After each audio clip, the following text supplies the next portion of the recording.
National করে নেই। তার আগে ইলেকশন কমিশনকে নিয়ে যে সমস্ত মন্তব্য করছে, বিশেষ করে ধরে এই আন্দোলনের নেতৃত্ব আমাদের তরুণরা, কেন তাদের একটা পার্টির সিম্বল শাপলা, সেটা দিতে হবে। শাপলা মান্না ভাই তার আগে নিবন্ধনে চেয়েছিলেন, মান্না ভাইকে দেয়নি, বিকজ গেজেটে নাই। তাহলে আমরা শিক্ষিত মানুষ হয়ে যদি আমরা উল্টে ঠেলতে থাকি যে আমার পক্ষে না গেলে, আমার প্রতিশোধ না থাকলে এটা সঠিক নেই। আমরা যে বলছি এখানে আজরাত যেটা বলছেন, যদি সেটা পার্টি রিপ্রেজেন্ট করেন, যে ইউনোটা আবার আছে কিনা, ডিসিটা আবার আছে কিনা, মান্না ভাইয়ের সুপারিশে কেউ ডিসি হয় নাই, বিপিনুরের সুপারিশে কেউ ডিসি হয় নাই, এসপি হয় নাই, ইউনো হয় নাই, কিন্তু হাসনাতদের সুপারিশে ডিসি হয়েছে, ইউনো হয়েছে।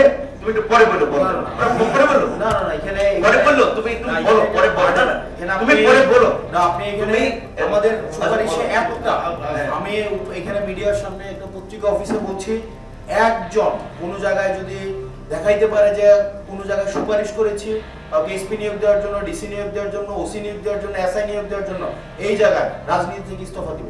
এই যে যুগামি তুমি ব্যক্তিগতভাবে করবে, তোমার মত চেষ্টা আছে। আপনিও লিস্ট পাঠাইছেন, আপনিও বিভিন্ন টেন্ডারের লিস্ট পাঠাইছেন, আপনিও বিভিন্ন ইয়ার লিস্ট পাঠাইছেন, এগুলা ভাগবটার যদি না বনে আপনারা হচ্ছেন এনসিপি সমালোচনা বিষয়ে আপনি পদ নিয়ে নিতে পারেন। মানে একটু নতুন রাজনীতিতে আসছে তো, শিষ্টাচার বা পরিস্থিতি একটু বোঝায় একটু ঘাটতি আছে। যাই হোক, আচ্ছা আমি যেটা বলছি, এখানে মাহফুজ আলম, আপনারা জানেন যে জনপ্রশাসন সংক্রান্ত একটা কমিটি আছে, নাহিদ সেই কমিটিতে ছিলেন, নাহিদ যখন মিনিস্টার ছিলেন, এখন সেটা কন্টিনিউ করতেছে মাহফুজ আলম।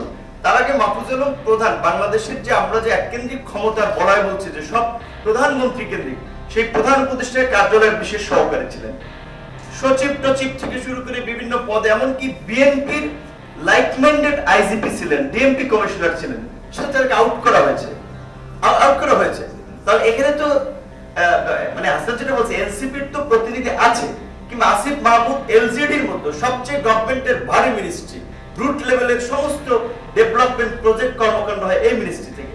সেই মিনিস্ট্রি দিয়েছে পার্টি বানানোর জন্য, যদিও তারা ফেল করেছে, সেই কারণে হয়তো এখন ডক্টর ইউনূস কিংবা সরকার মনে করছে তারা যে খোয়াব দেখছিল সেই খোয়াব বাস্তবায়ন হবে না। ওবিসি টেলিভিশন নিউজ টাইম, সত্য প্রকাশে অঙ্গীকারবদ্ধ।